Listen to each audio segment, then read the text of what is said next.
Good evening, everyone. R. Jerome Harris here from eprophetic.com.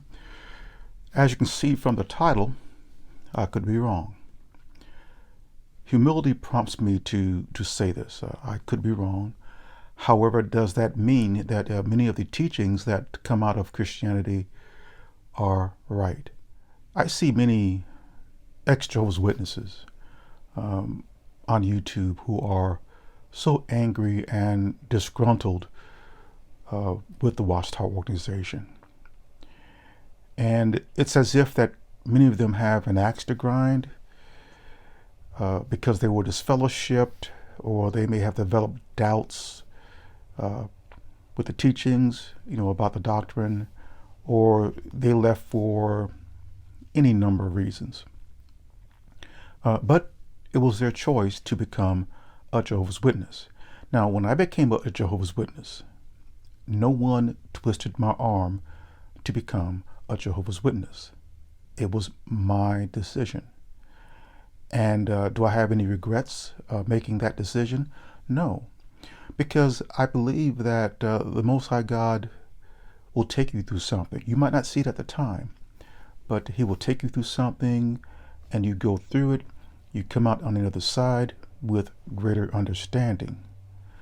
That doesn't mean that I gained that understanding through the Watchtower. It simply means that God can take you through something in life.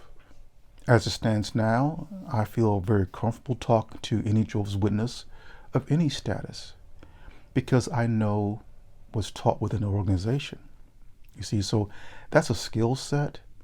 And the idea is not to win arguments. It's not about that. It should never be about that if you are a true servant of Christ. Rather, it's about sitting down with individuals, as those who are witnesses do. You sit down with individuals and you want to reason with them to get them to see something. Now, with me, I'm not promoting any religious organization on the earth because I don't believe that any of them come from the Most High God. I don't believe that He sent His Son into the will of mankind to establish religion. I believe that He sent Him to establish a brotherhood, one teaching. And I'm not promoting books to get individuals to study many different publications and to call them Bible studies when it's really studies of Watchtower publications, even though they will say that these are Bible aids, but it's really a part of an indoctrination. Now, the Watchtower is not the only organization within this large umbrella, this large tree called Christianity, that does this. They all do it. They all have teachings, programs, some subtle, not so subtle, that indoctrinate individuals to think and believe a certain way. They all do it. But when I was a witness, I left quietly under my own steam. I knew that it was time to go, and I had felt that way for about a year, but I just put up with it for many reasons. And there are individuals within that organization to this very day that I still care very deeply about, especially the individuals who in the very beginning who air quote studied with me. They might not know this now, but I'm gonna say it here, that they actually helped me to think about things. And it's funny how things come full circle where I began to think about and question the teachings that issue forth out of the Watchtower. I had to apply that very same rule that the Watchtower organization has its members applied towards those who are not within the organization. So I actually applied it towards the Watchtower organization, but I do give them credit, but also give the ultimate credit to the Most High God, because as I said earlier, we might not be able to see it at that time, but God will take you through things. I have been privileged to travel and see much of the world. I've been to locations in the world, very remote locations, such as Iceland, 1 year there, Mongolia, Korea. Lived in Panama for 3 years, 3 years in Thailand, 3 years in a country in Africa, Ecuador, Honduras, Sri Lanka, Greece, many years in Greece, or many months in Greece rather, Morocco, and there are others. So again, we might not see it at the time, but God will take us through things, whether it's experiencing things in the world or experiencing things through relationships with other people. It's important that we learn from those things. And I have to admit that there's been times when I didn't realize it at the time that I was going through things with experiences in life, so many of them good, and experiences that were not so good. That these are the kinds of things that the Most High God will take you through, and that we too must take some responsibility for our own actions. Now, I mentioned earlier about the many persons on YouTube who claim they follow Christ, and you see them and they act in ways that are unlike the example that Christ set for us. They're on YouTube, they're yelling, they're debating, they're talking over one another, sometimes even using profanity. And I just don't feel a need to hit back at the Watchtower or any religious organization. I just don't. And the reason why is because I still believe in the teachings of Christ. I consider the one that the world knows as Jesus the Christ, the Messiah, as my head, Lord, Master. And for me to conduct myself in ways that are unbecoming the example that he taught would make me false. Now, am I perfect? No. I slip up many times, but and I acknowledge that. And I know that those are things that I need to work on. And I do pray over these matters. Believe me, I pray over them. And it's very difficult to walk a straight and narrow, and most of us can't do that anyway in this world. It's just not possible. But you can do your best. But I see so many people who are ex-witnesses or individuals that come out of the many denominations within Christianity, and I look at them and I wonder, what is this? From what tree have these individuals come from or fallen? I think it's a waste of time. I think it's a waste of energy for individuals who are ex-witnesses to hit back at that organization, because it's not going to do any good. Leave it in God's hands. Remember this instance in the book of Acts at I think it's Acts chapter 5, where Gamaliel, the Pharisee Gamaliel, has stepped in and asked the men of Galilee to leave these disciples of Christ alone. Because if the work that they're doing, if the preaching and teaching that they're doing is not from God, or its origins are not from above, then it's going to pass away. That's just how it works. But if it is from God, then there's nothing anyone can do about it. Leave these men alone, Gamaliel said. Gamaliel wasn't a follower of Christ. He was a Pharisee. But Gamaliel spoke words of wisdom. There's no need for me to hit back at these organizations, whether it's the Watchtower or any others. I have no reason to do that anyway, because when I joined the Watchtower organization, I became a baptized Jehovah's Witness. That was my decision. And likewise, the decision to leave was my decision. And I don't regret any of that. I don't. It's a matter of putting faith in God to set matters straight. And I know that he will. Now, I mentioned earlier that I don't believe that there exists on the surface of the ground a religious organization or system that comes from God and has been sanctioned or is authorized by God, not any religious system. I also stated that I believe that God sent his Son into the world of mankind to establish a brotherhood, not a religion, or not religions. Because if you look at all the different religions of the world, my goodness, they are so divisive. They fight with one another. It's like those individuals you see on YouTube who claim to be followers of Christ, or they're Hebrew Israelites, or they're Muslims. And there are many fine Muslims too. Don't be fooled. I know many well-meaning Muslims. They believe what they believe, just like those who call themselves Christians believe what they believe.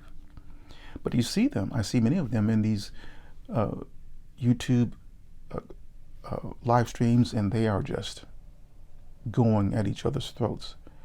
And things really get out of hand when you hear all the yelling and banging on tables and all the noise. It's like being in a noisy room and you can't hear the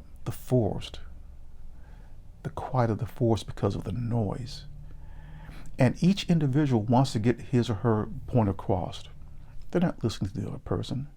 And if they are listening, they're listening with a view to disagree, not to agree, to find fault with what that individual may have stated or said.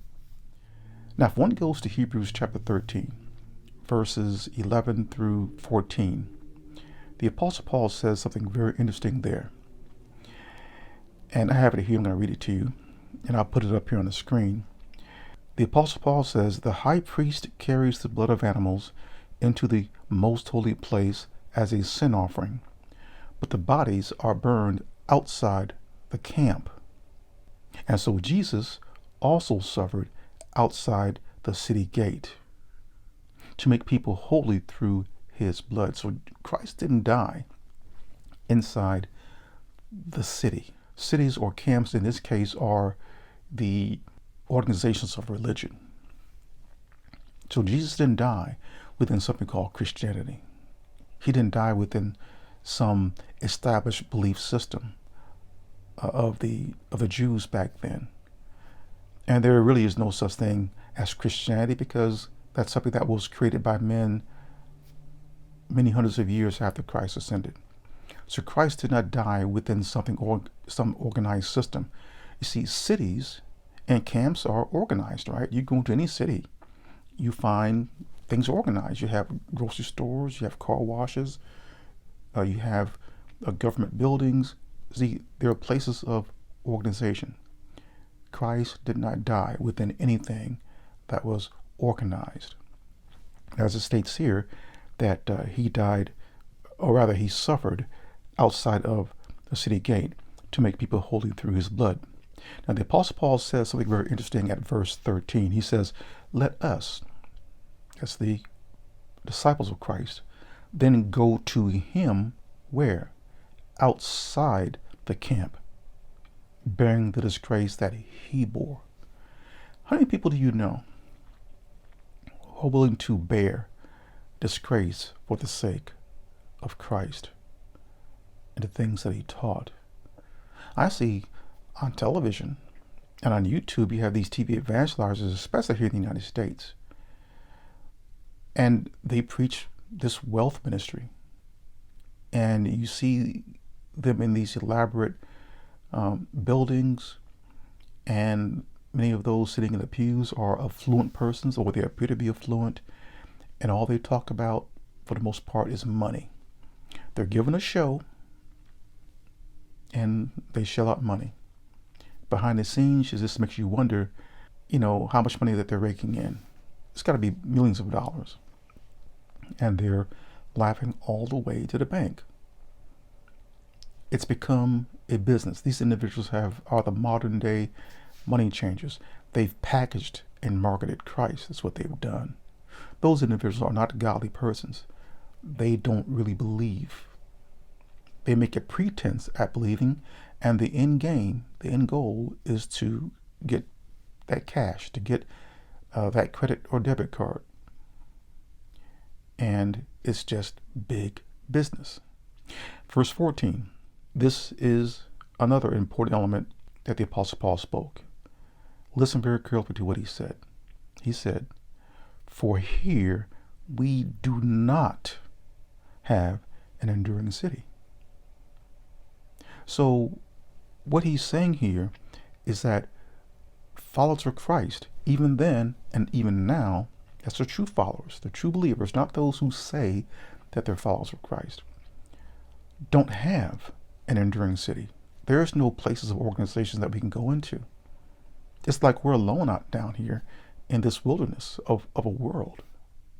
And then the Apostle Paul concludes, he says, but we're looking for the city that is to come. So we don't have a place of organization to go into. In other words, Christ's followers are not organized into camps and or cities or places of organization. If they are, then they're not of him or from him. And as the Apostle Paul says there, but we are looking for the city, a place of organization to come. And that's actually Christ's kingdom. And then after that, God's kingdom comes down. So that's the city, the New Jerusalem that comes down from heaven, down to the earth, that we look forward to. And that's far, far into the future. Now, I know what I'm saying sounds outlandish. That's understandable. Why? Because these are the types of things that are not spoken of within the Christian camp or within Christianity. So it's going to sound foreign.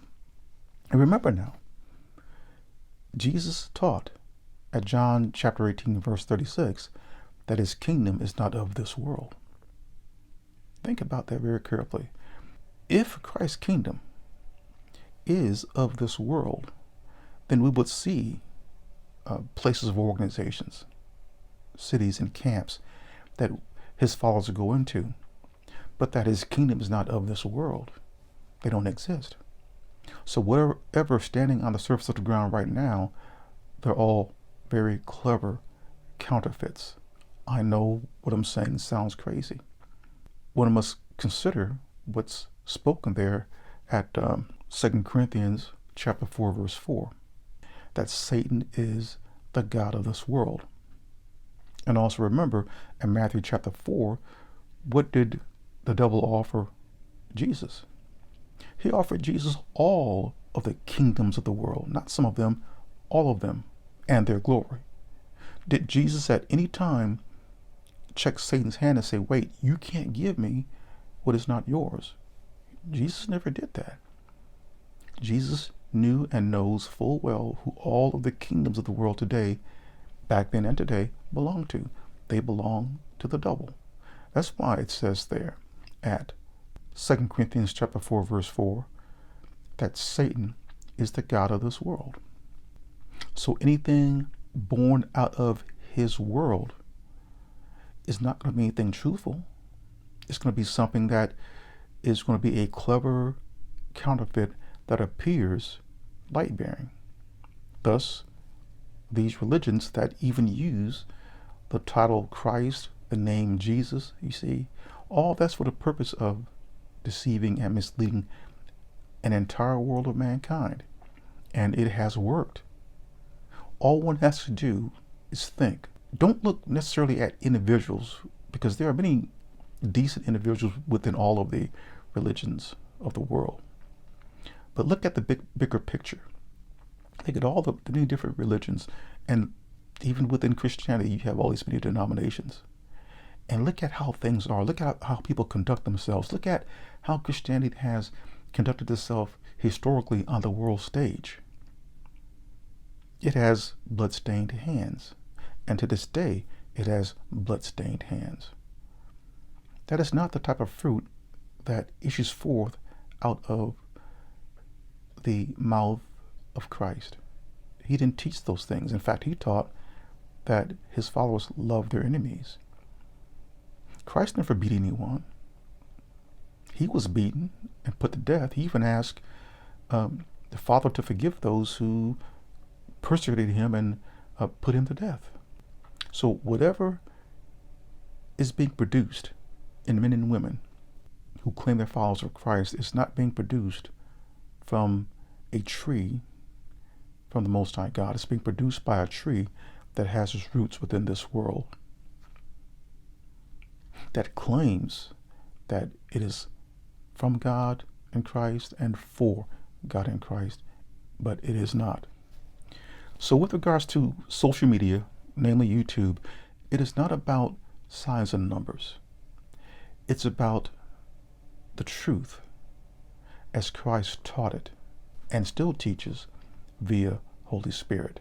Remember now, Only a few enter into that narrow gate and then onto that narrow road which leads to life. And there are many who enter into that wide gate and onto that wide road that leads to destruction. If you can imagine someone being a gatekeeper that has a bullhorn standing in front of the gate, the wide gate, see, that noise is very loud, and that voice is saying, come over here. It's saying loudly, come over here and enter into this wide gate and onto this wide road. And that is what Christianity does. It is attracting people to that wide gate. People hear the noise, they hear the teachings, and they go in that direction, and they find themselves on that wide road that leads to destruction. Now, with regards to that narrow gate, the gatekeeper there, if there was a gatekeeper, I'm just using an analogy, the voice is but a whimper. And many people don't hear that voice, so as to go to that narrow gate, enter in through it, and traverse down that narrow road that leads to life. In fact, oftentimes Christianity's blare and noise is so loud, many people can't hear that whimper of a voice that leads one to go into the narrow gate and onto that narrow road. And the blaring is I like to call it a distraction. In other words, I can write something or do a video on YouTube, and the voices of Christianity are so loud that it drowns out anything that I say. But a few do find these videos, and they listen, and they think, and they're not quick to judge. They're not. Many of them will at least give it a chance, look things up. But you have those within the Christian camp who don't want these things spoken. Remember, it's not going to be a majority. It's going to be only a few who will find that narrow gate and thus enter into that narrow road that leads to life, that is eternal life. So yes, I could be wrong. I could be in error. However, I do pray diligently to the Most High God in secret. I never pray in public. I never pray in front of anyone. It doesn't necessarily mean that I have to go into a literal closet and close the door, but I can be sitting, say, in a public place and thinking within myself or praying, and no one knows that I'm praying, that I'm actually in communications with the Most High God. I would appear very normal. I could be praying right now and you wouldn't even know it. Or I could be in a secret place, whether it's out hiking somewhere in the woods or in the mountains, or within my house where I am right now. And there's no one here to hear me pray to the Father. I don't want others to see me pray, because that would be against what Christ taught with regards to how we are to pray. Read this for yourself at Matthew chapter 6, verse 5 down to verse 7. I've caught lots of flack over that, but I didn't say that. Christ did. Yet you have those who come out of the Christian camp who they'll outright say, well, that's not what Jesus meant. Well, what did he mean? Or what they'll do is they'll try to find sections within the Bible where Jesus did where Jesus did pray with his disciples or others, and they can't find it. It's just not there. Christ set the example. So that's something else one should think about. Why this resistance of those who claim to follow Christ go against what he actually said, and they go out of their way to say, well, he didn't mean that. He meant something else, when he's very plain about how we are to pray and how we're not to pray. But yes, I can be wrong. I could be in error. But I do pray as King Solomon did, son of David, at 1 Kings chapter 3, verse 9. And I have that. What did Solomon ask from the Most High God? He asked him for a discerning heart. He didn't ask him for material things, but for a discerning heart. And if you go to Proverbs chapter 4, verse 6, Solomon again speaks of understanding and wisdom.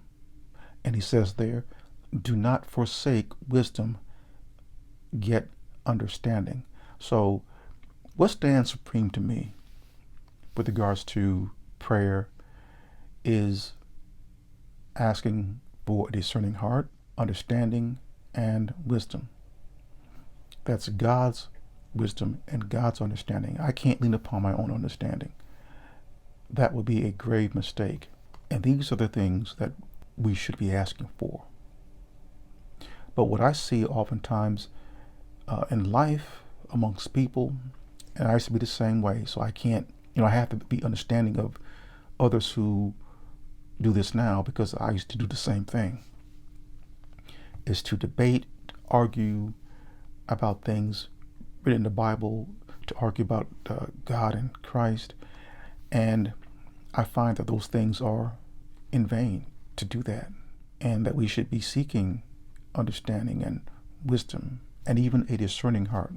You ask God for those things. And I've learned to sit back and listen, not to be quick to respond to someone. I'll give them benefit of the doubt. And I will put what individuals say to the test to see if they align themselves with what Christ himself taught and or what the Most High God himself spoke through his prophets and through his Son, rather than engaging in debates and arguments that make those individuals look like persons who are not disciples of Christ. But what's interesting is they continue anyway.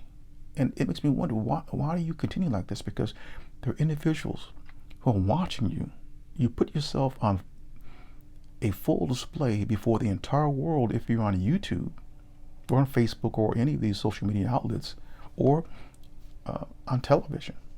But they put themselves on full display before the entire world.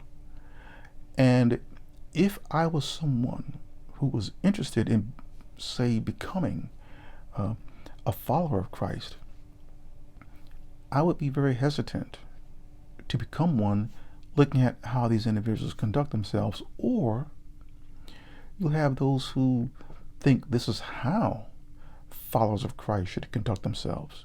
This is not how Christ taught. This is not how he conducted themselves. In fact, the agitation and the yelling and the you can't sit still and waving your hands up in the air and flailing back and forth and carrying on, that's how demons conducted themselves.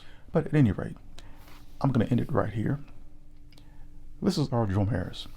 Thank you for listening.